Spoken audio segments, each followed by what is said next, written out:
So if you follow the Musk industry, let me try again. So if you follow Musk industry closely, you know that there is big news that SpaceX, very likely confirmed, is going public here in 2026. There have been some posts shared on X that Elon has replied to. SpaceX is getting ready for a public offering, probably mid 26 or so. This is on the back of Starship having gone through multiple tests, and it looks like the signal that I'm getting from this is that the company is very close to having Starship ready to go for just general missions.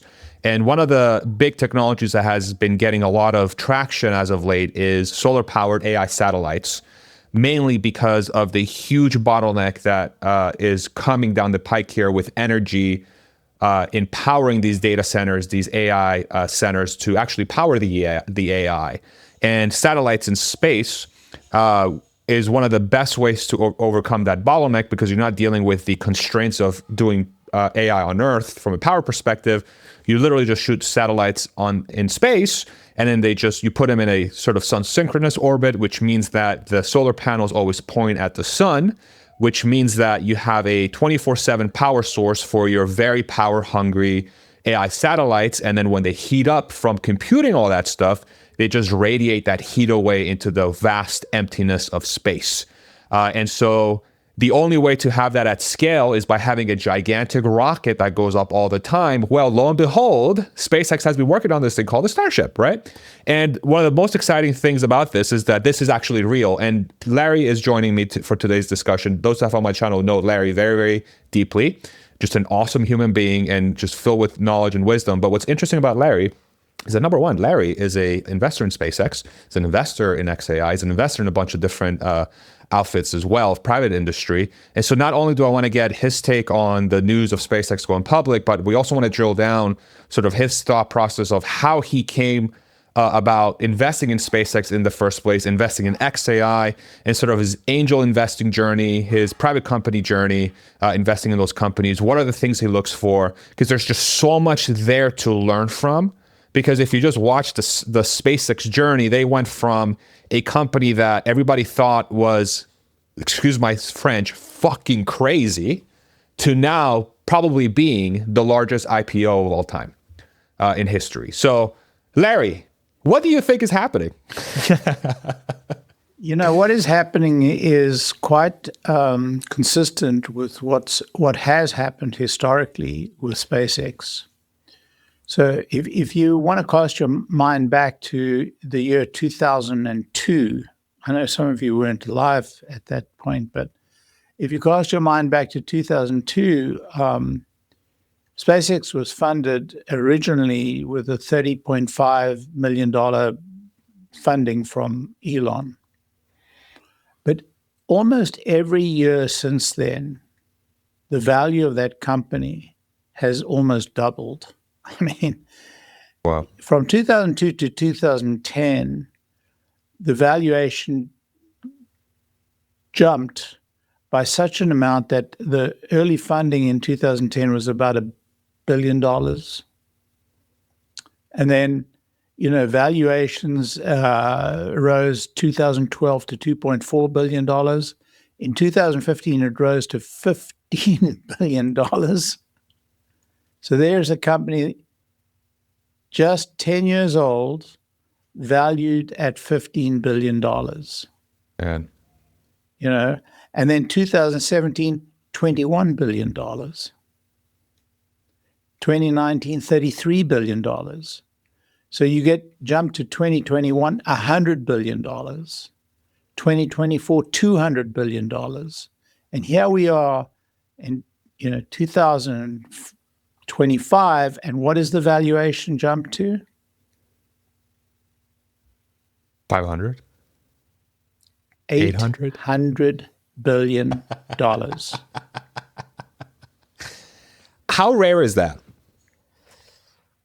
Well, you have to look at the AI companies in recent years to be anything remotely close to that. I mean, we have XAI, his valuation has jumped to $230 billion, and it's 3 or 4 years old? Yeah. You've got OpenAI, whose valuation, rose to $200 billion within 3 years of it launching its first product. So it's very, very unusual, and it's very difficult. And the question is, are we in a bubble? A lot of people have proposed that, yeah, we're in a bubble. Others have, said, no, this is pretty much par for the course. This is right. This is the right thing. But Yeah. the thing about the valuation of SpaceX is that it is an N of one. It is the only private company that has achieved success in space. I should probably also admit that, there's a Rocket Lab that has actually gone public, is profitable, has a good valuation. But I mean, they're in a different level of the game right now. I mean, they're trying to get to SpaceX's level of the game, but right now there's only one, high functioning, space company. So with the exception of Rocket Lab, there's no other private space company, dedicated space company that's profitable. Yeah. And there's certainly none that are at the kind of levels of profit that are being generated right now by Starlink. But profit's not the magic bullet for the valuation. This is the magic bullet for the valuation. The magic bullet is the realization that space is the only solution to the future of AI. Yeah. So who would have thought a year and a half ago that space would have been the unlock for AI? Nobody. So, a year ago, 2024, December, SpaceX was valued at $350 billion. And what was that valuation based on? One thing and one thing only, Starlink. Because the launch company, the launch part of SpaceX is marginally profitable. And just for the audience that are not familiar, when we're talking about the launch business, we're talking about literally other companies using SpaceX rockets to put their stuff in space. Right. Yeah. And I will tell you, you asked about how I pick and choose companies to fund. I get almost on a daily basis another space company wanting to raise money. And one of the problems of those space companies wanting to raise money is so many of them are trying to build a rocket for their launch business. And I keep asking the same question. Why would you build a launch business in order to, do communications in space, or in order to do new propellant for space launch vehicles, or a new energies, all this stuff that you want to do in space, or this kind of experimentation, or this kind of manufacturing in space? Why would you need a launch vehicle when, you can buy from Rocket Lab, or you can buy from SpaceX, and soon you'll be able to buy from Jeff Bezos's company, Blue Origin. You'll be able to buy launch for not much more, if at all more, than you're going to be able to launch yourself. And the launch business is extremely risky, extremely capital intensive. It's pointless. Can I play devil's advocate there real quick? So isn't the logic there, so knowing that SpaceX is now going down the path of putting likely to be their own AI satellites in space to power XAI's inference needs, Tesla's inference needs potentially, whatever, even renting out, doing distributed inference, not only in their cars, but in space, basically creating a monopoly of sorts. What is SpaceX's incentive to actually give launch capacity to other companies when they know that the ROI they're going to get in launching their own inference satellites is going to be significantly greater than selling their business? Kind of similar to how they're doing it with Starlink today. with Falcon 9. It's like, Well, let me why not ask you this. Why are SpaceX today taking Starlink competitors to orbit? This is a very good point. SpaceX has traditionally focused on their launch business without any reference to other SpaceX businesses or requirement or interests. They've been extremely diligent in providing launch capacity to competitors as well as other space companies that don't compete with them. So SpaceX understands their launch business is their franchise. And to protect the franchise, what they do is open that launch business to everybody. And so, who are their launch competitors? ULA, which is just Boeing and Lockheed. Disaster. Yeah, it's an absolute disaster. I mean, unmitigated. Yeah. I've had debates with Tory Bruno, the CEO, online, and he's been very dismissive of things I say. But I mean, basically, Tory Bruno is living in a cloud. It's the same cloud that Boeing and Lockheed are losing money. I mean, it's just they try to sell that company. Nobody would buy it. Man. Nobody would buy That's it. rough. I mean, the company is worthless, in my judgment. It's worthless. Yeah. But nonetheless, Elon has been extremely diligent. Elon and Gwyneth, or I should just say SpaceX, has been extremely diligent about preserving that launch business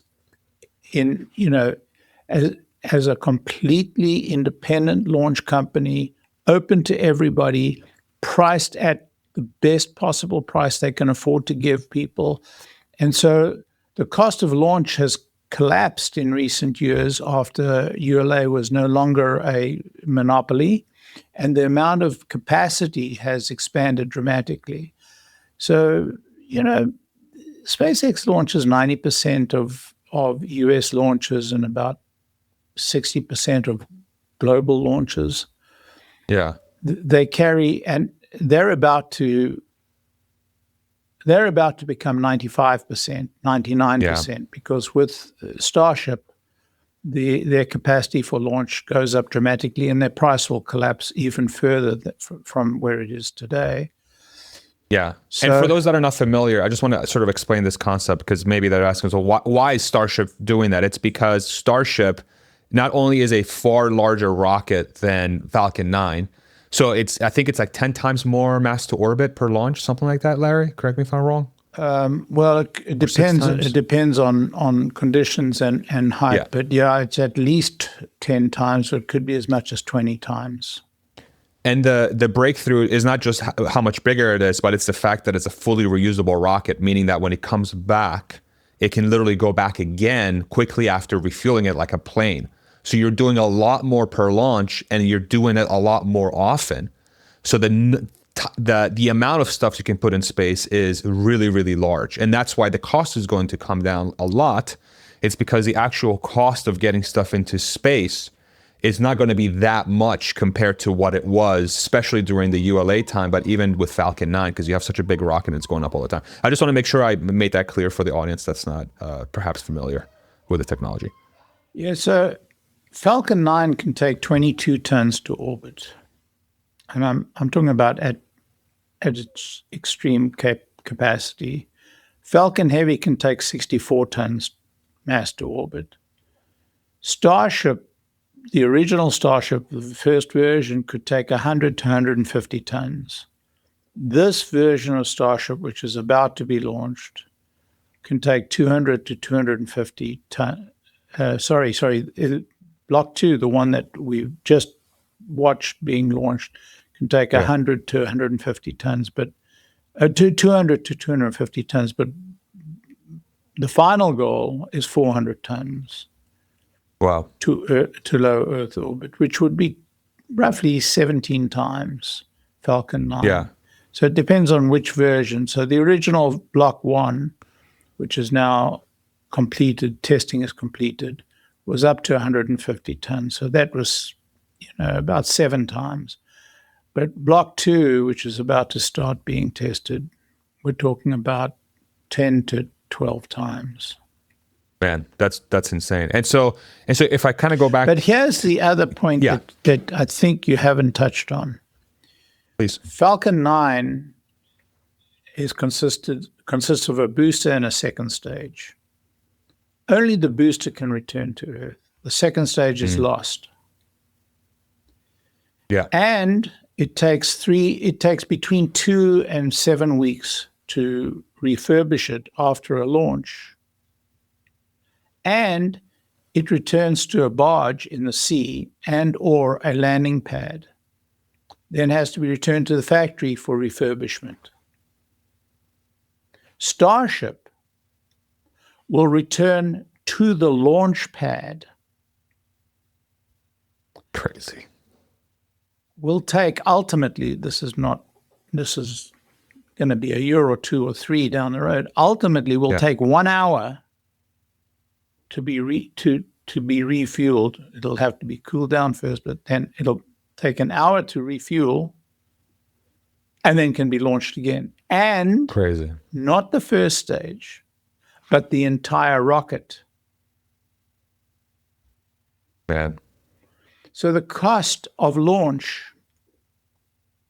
per ton will fall not by the difference in weight that it carries. That's kind of, it was a number I couldn't pull off the top of my head because it was such an unimportant number, but by the actual cost of the vehicle, because instead of throwing away half the cost of the vehicle, well, all other launch companies throw the whole cost of the vehicle. Instead of throwing half the cost of the vehicle, the second stage, and instead of having to refurbish and take 3 weeks and 4 weeks and move it from the landing to the factory, back to the land, all of that goes away. And it's like an airplane that lands, discharges its passengers, refuels, and takes off again.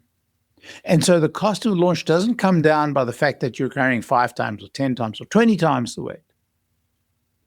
It comes down to a fraction of the launch cost. So if you think SpaceX is winning the game right now, which is launching like 90%, 85% of mass to orbit, when Starship it goes online later this coming year, probably October, November next year, it just devastates the cost to orbit. So you have Blue Origin coming online with their wonderful rocket. Yeah, impressive. Truly impressive. Yeah, but the problem is they still throw away the second stage. They still have to refurbish the sucker. They're where SpaceX was 7 years ago.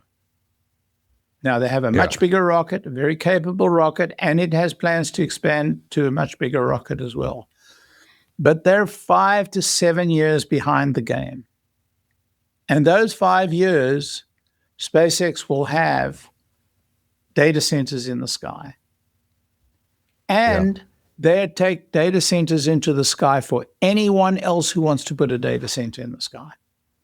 Do you know that SpaceX's biggest competitors in the communications business, in the Starlink business, are going to space in what? In Falcon 9. SpaceX rockets. Yeah.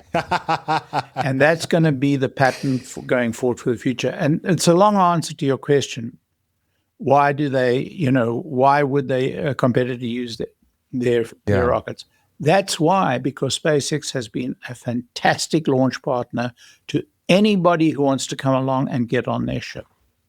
So is that a premeditated decision by Elon and the SpaceX team that says we want to play this way? Or is it like a function of Starlink / space satellite capacity doesn't marry directly? Like they have additional launch capacity available in the rocket company, but like, let's say, is there a scenario where they're going to make so many Starlink satellites and so many AI satellites, inference compute satellites in space that could take up 100% of their launch cadence at some point, and that's not going to allow anybody else to jump on? Is that a risk?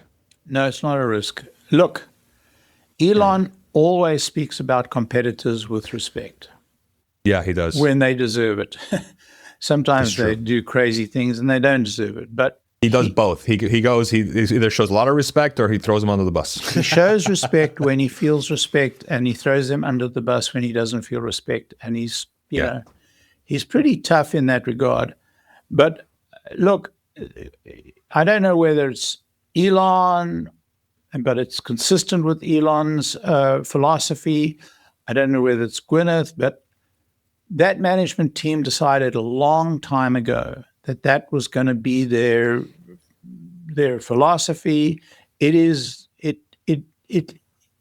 a philosophy that carries through all of SpaceX. So they're very competitive, but they're also very civil to their competitors, unless there's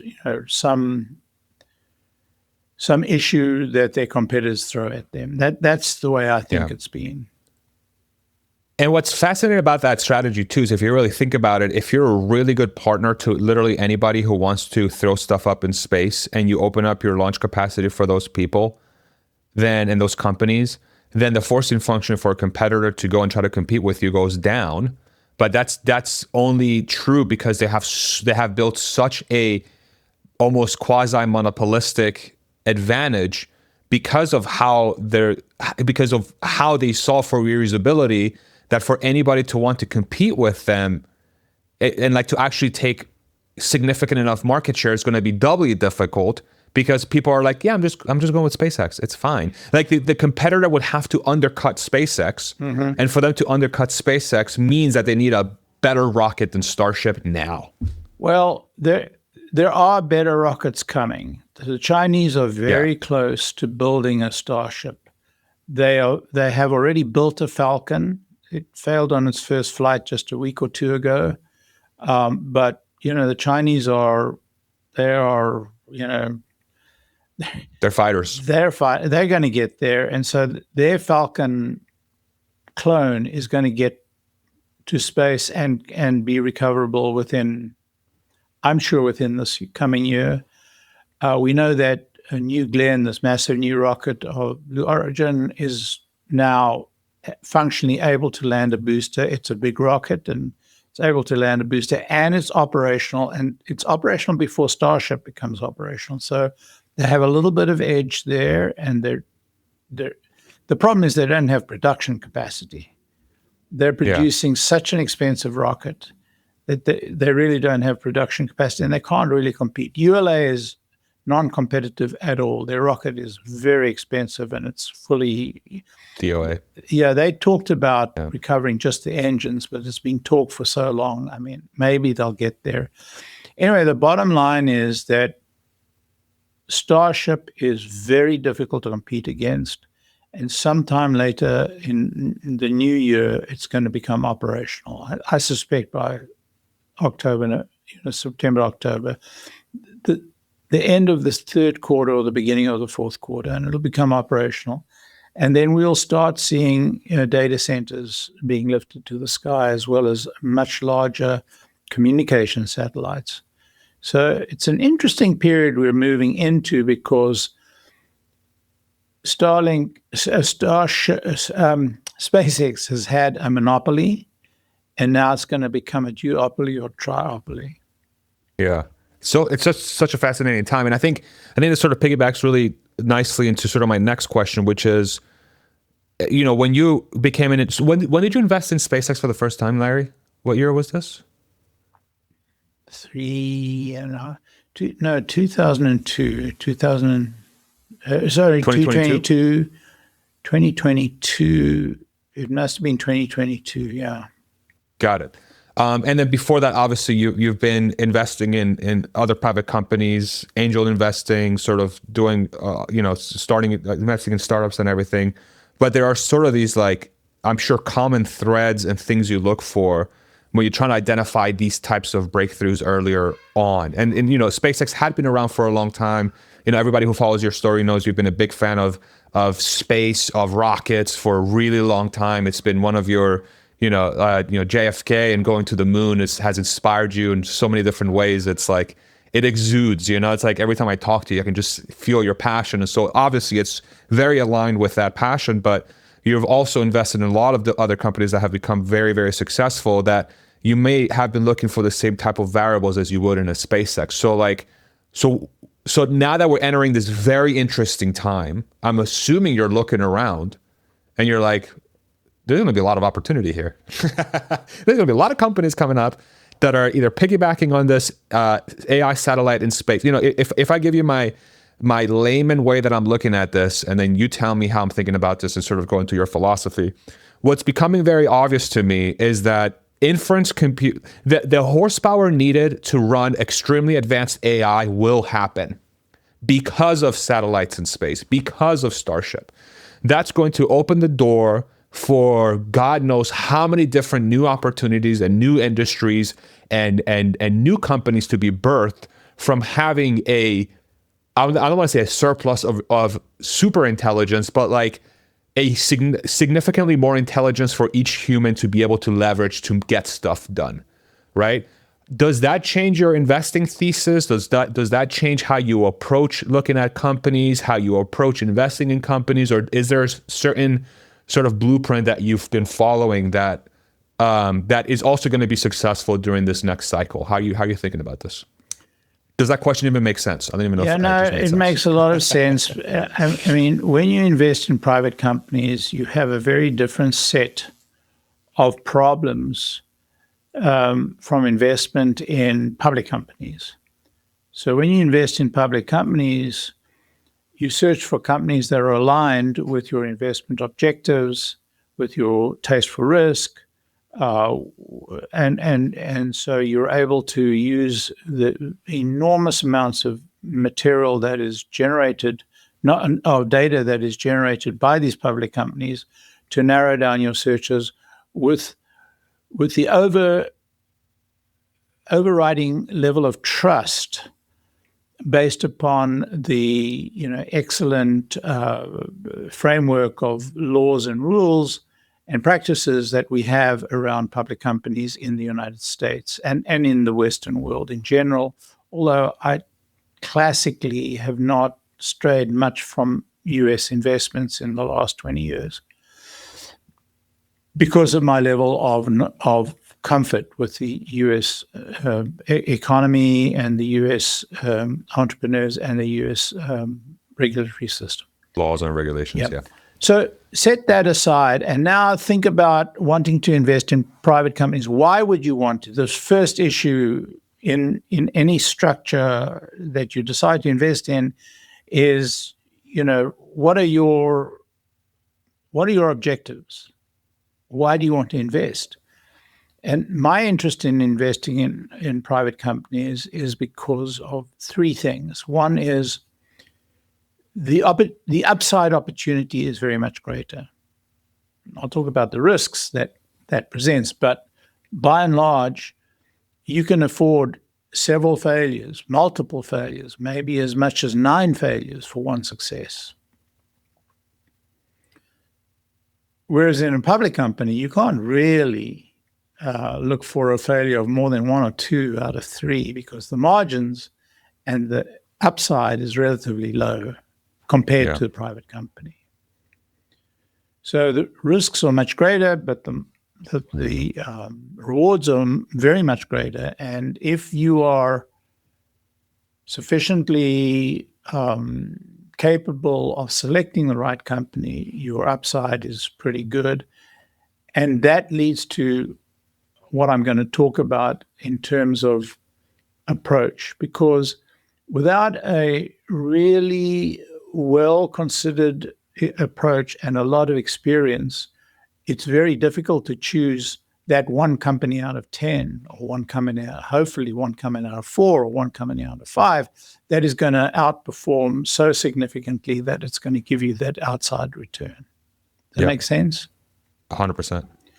So to choose such a company, you either have to be a brilliant analyst, a brilliant mind reader, a brilliant reader of personality, and I'll tell you why personality in a few minutes, or, and since very few of us are that level of brilliance, or you have to have a system that over time you have proven. And that system typically means there has to be a process that is repeatable so that you can look at, 30 to 40 opportunities before you choose one. And that system has to be good enough to distinguish from the 30 or 40 the one, that will be outstanding. Maybe 30 is an exaggeration, but it could be as many as 30. But you hopefully you have a process that eliminates what is 90% of the stuff, which is a guy with an idea and with no background in the area of his idea and so on and so forth, all the way to somebody who's capable with a really good idea, but not all the tools, not all the tools or capability of executing.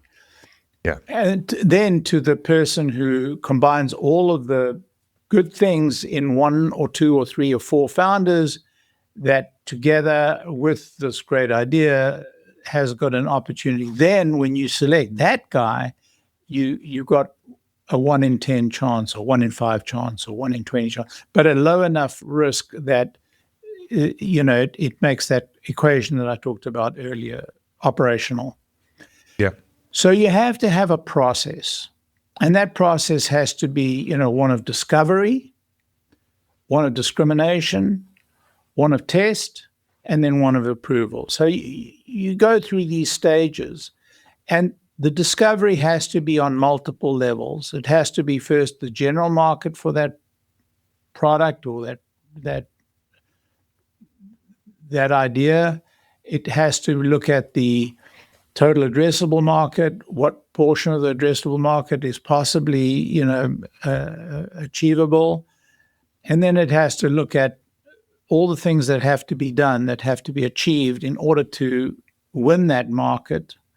And then it has to look at the capability of the team to be able to generate that. And then it has to look at, the total capital, has to do the numbers to build the capital to see how much would be needed to get to that point, and then it has to look at the financial results. So that diligence requires process.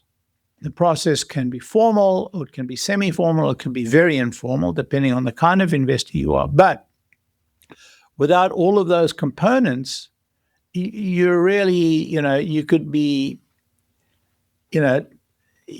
you could be throwing your line into the vast sea without any knowledge of whether there's a fish there or not, and whether the fish will bite your dynamite and so on and so forth. So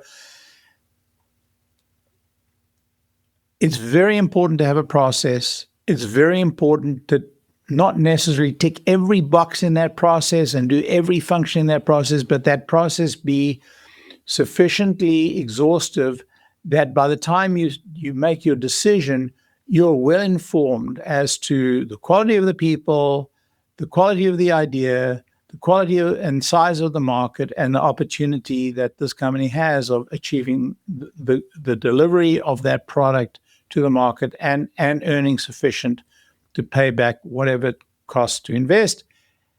And before you invest, you have to make sure that the company is going to raise the level of money in total, if you're not providing at all, to achieve it. That's the broadest umbrella I can give you of how to approach it. Now, when you approach an Elon company, a lot of things are given.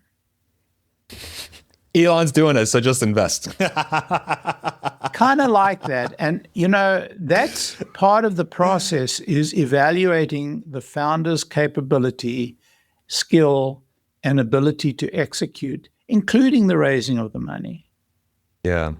So when you invest in an Elon company, you look at his track record. And his track record is, one semi-failure out of 6 public companies. And the Solar City was the semi-failure, which he ultimately absorbed into Tesla and turned into a winner.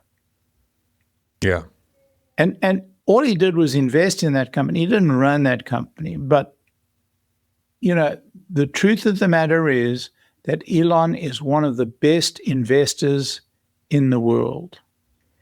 Yeah. And if you follow his investments now, it's interesting because I once turned up information on his investments, on his on the handful, maybe 5 investments he's made outside his own companies, where he's invested in projects or in startups, and he's done incredibly well in those. Wow.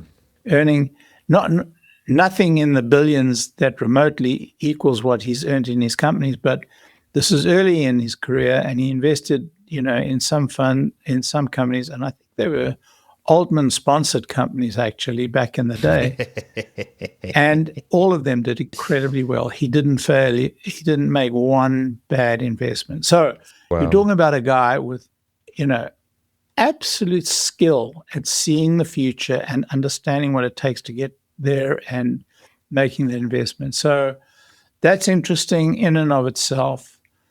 But you're right. When Elon makes investment, the best is just to follow him. And my best illustration of that was my decision to invest in his attempt to buy Twitter.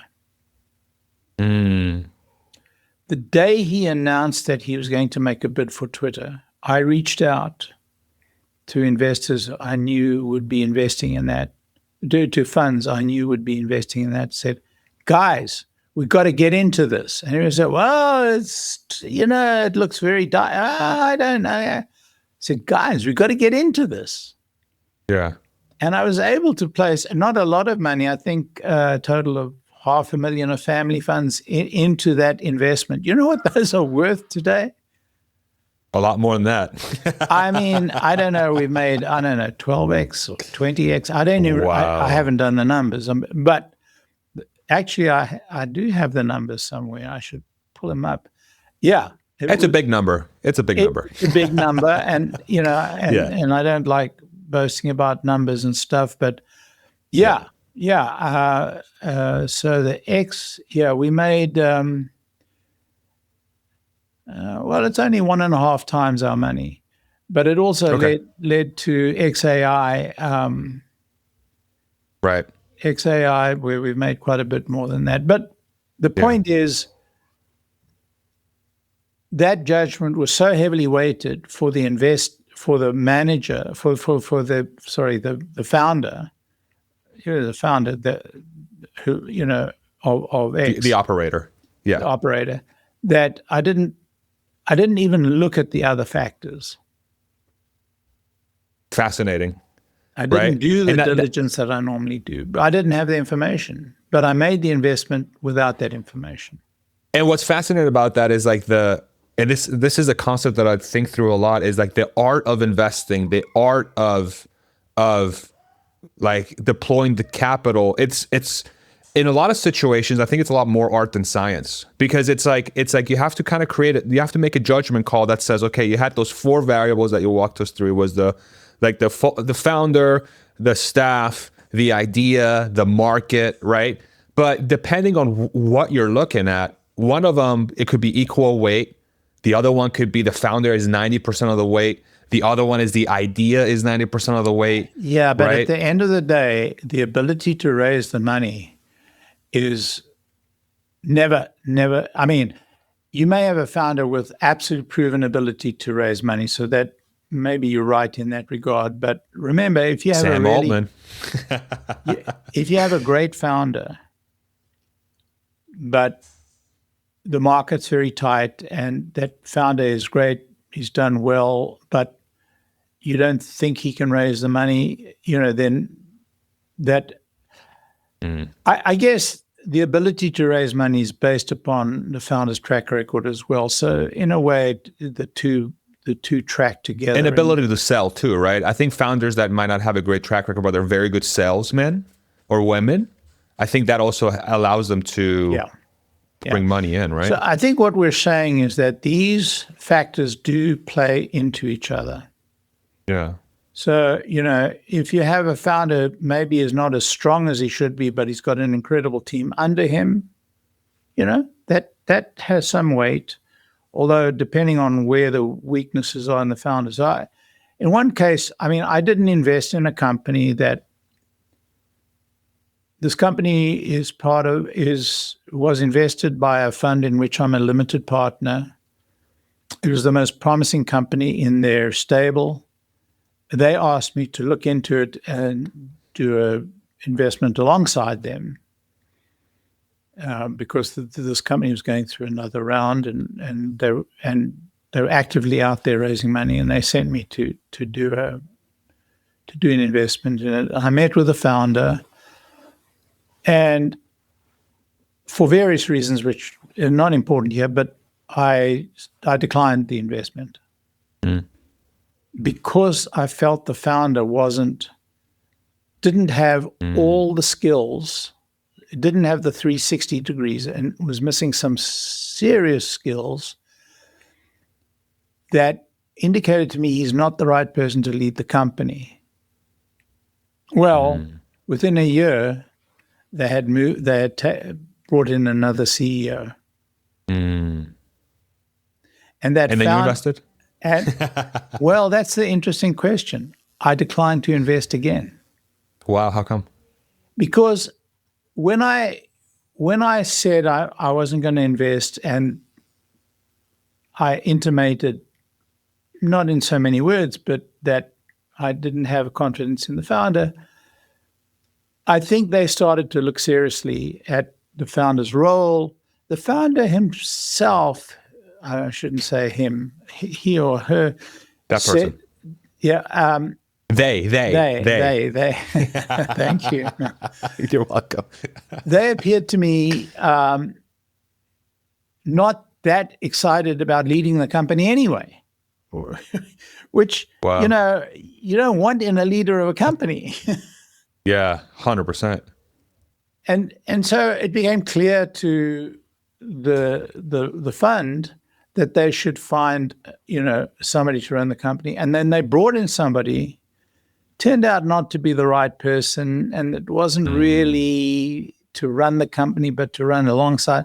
Anyway, after that, they brought in the leader. So I said to myself, this is too risky because we've seen all this change taking place. Companies doing okay during this period, and they've actually raised additional money, but there are clear signs that all is not yet perfect. Failed scoring. If I'd come into this company fresh and I'd been scoring them on my methodology and they'd gone through the process, management structure, or more like management stability has not yet been proven. So management structure is one thing, management quality is another thing, but management stability is perhaps an overarching issue that goes above everything else. So yeah, I'd love to invest in this company. It does great work. It's got an incredible customer base. It has incredible opportunity. But that level of stability of management could upset the entire apple cart and render it worthless. So what I'm saying is that every time you assess a company, you have to go through the entire litany. You have to go, it's like a religious ceremony. You got to do everything in exactly the order set by the book. Otherwise, you won't be ordained. So that's it. And what's crazy about that too, and I know you got to jump here in a minute or two, it can be the same exact company, the same exact leader, the same exact team, the same exact idea, the same exact market, but just the time could have rendered something different. Exactly. The leader's personal life is getting in the way. Maybe the culture has soured because management is not paying attention. Maybe regulations just came out that significantly impacted the market, right? So even though it might look static, there is a subset of things that could have changed within those things that you have to re-engage in every single time you touch base with that company. Is that fair? That is fair. And so your process, all the questions you ask, all the forms you fill out, your process should be able to touch upon all those things. And then above and beyond that, your instinct when you meet with management, when you meet with customers, and when you meet with suppliers, which you should do in every company, that should be part of your career. And when you meet with staff, you should be aware that there may be something that occurs that you haven't come across in the past, but that throws a red light. And you should be open to your process not covering sufficient ground, that you discover new things every time. And every time you invest in a company and there's a failure, that may add to your list of things that I should have caught that. That was a fatal flaw in the whole structure. I should have caught that earlier. Yeah, it's recursive, and I will tell right? you, on top of all of that, I have invested in companies, and even in recent years, even in these last couple of years when I'm, kind of aging out of the business, I've invested in companies just on instinct and without doing the due diligence when the money is small enough and the opportunity is intriguing and exciting. And in more than half of those, I've lost everything that I put in at first. But that's not a bad number. Right. That is not a bad number, because the number's are small. The upside is gigantic. And if 1 in 20 hit, Yeah. But it's not something I would encourage in anybody who's starting out in this business. I would encourage them to develop a very strong framework that their experience and background teaches them is the right framework. And at the end of the day, if you don't have a huge amount of experience in building companies from the ground up, you probably shouldn't be in this business. Love it. That's brilliant. Thank you so much for your time, Larry. I don't know if you want to plug Lumicenti or not, because I feel like this is like Lumicenti. I almost view like your and Bradford's shared experience and this exact methodology that's going into actually picking those companies. Did you want to talk about that real quick before you go? Well, yeah, and anybody's welcome to write to me and say we'd like to be part of Lumicenti. Brad and I formed Lumicenti to invest in companies that we love and want to invest our own money into. And we just, in the process of closing our first funding of a company that we are absolutely besotted with. We think it's a great company. We love the people, we love the product, we love the space. And so we're very excited about our first investment. But, you really need to do a lot of diligence before you invest in any company, even Lumicenti. And so write to me and, let me know you're interested. My DMs are always open. Just send me a DM and I'll respond. Love it. At Tesla Larry on X, and I'll have a link for Lumicenti in the description and comment section below. Thank you, everybody. Thank you, Larry. Thank you, Super Faza. nice of you. This was awesome. Thank you. Stick around for a second for me.